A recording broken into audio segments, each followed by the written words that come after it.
Next project na naman.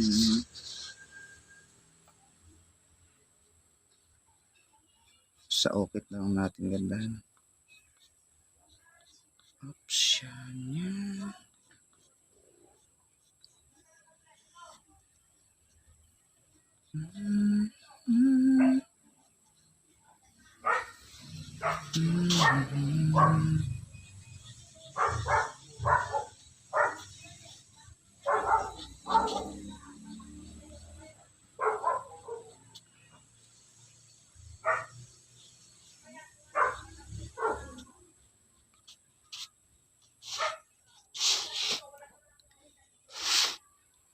Nursery.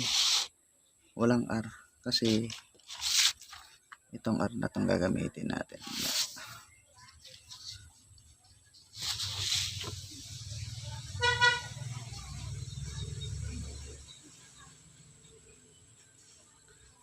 Sa upit lang natin ang gandahan.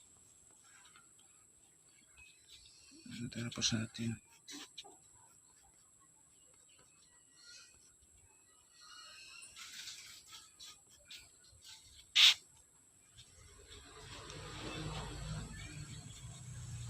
Imagination.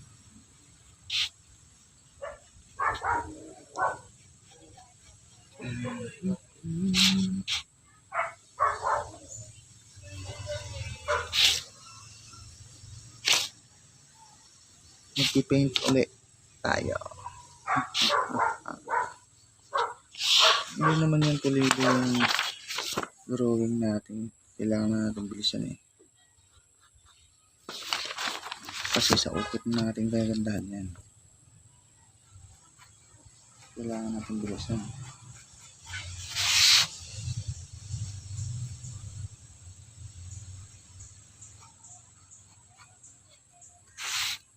Kapag iba ng papagandahin mo pa.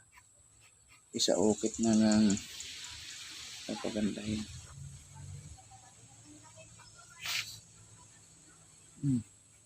Yun. Guide lang.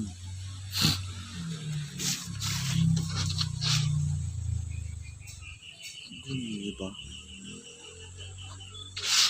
Nursery yan. Nursery.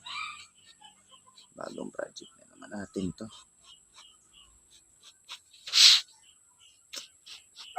What?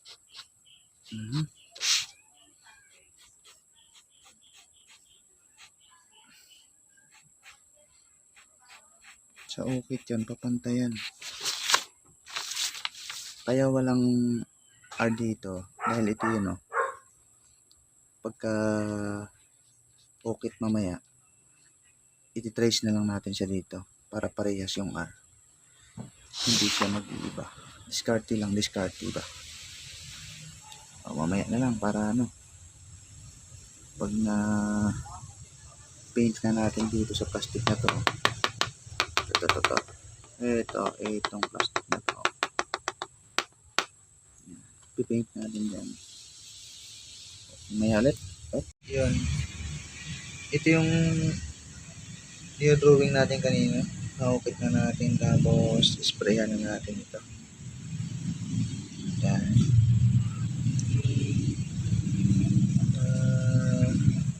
Dinagano natin ang bato para hindi siya gumalaw. Yan. Tapos na natin siyang sprayan. Mamaya pag natuyo, parang dali na natin ito. Isang kulay lang siya. Parang maganda yung kalalabasan nito. Parang hindi siya kumalat yung hindi nagtubig.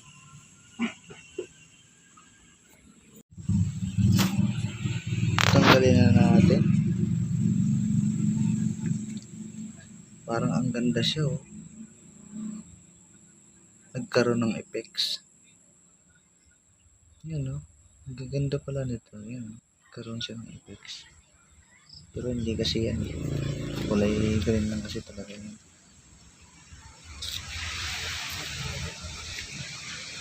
Tanggalin natin. Mabaho. Sakit sa ano. Igan.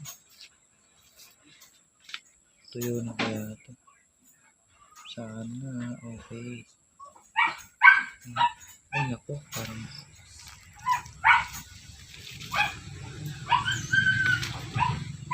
siyang ano. Kumalat. Pero kaya na yun.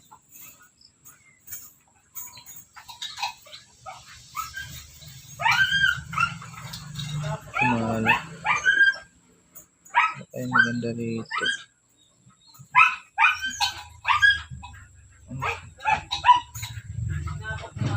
Kalat yung spray.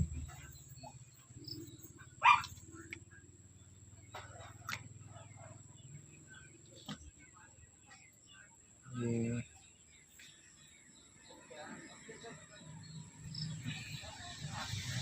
Kumalat.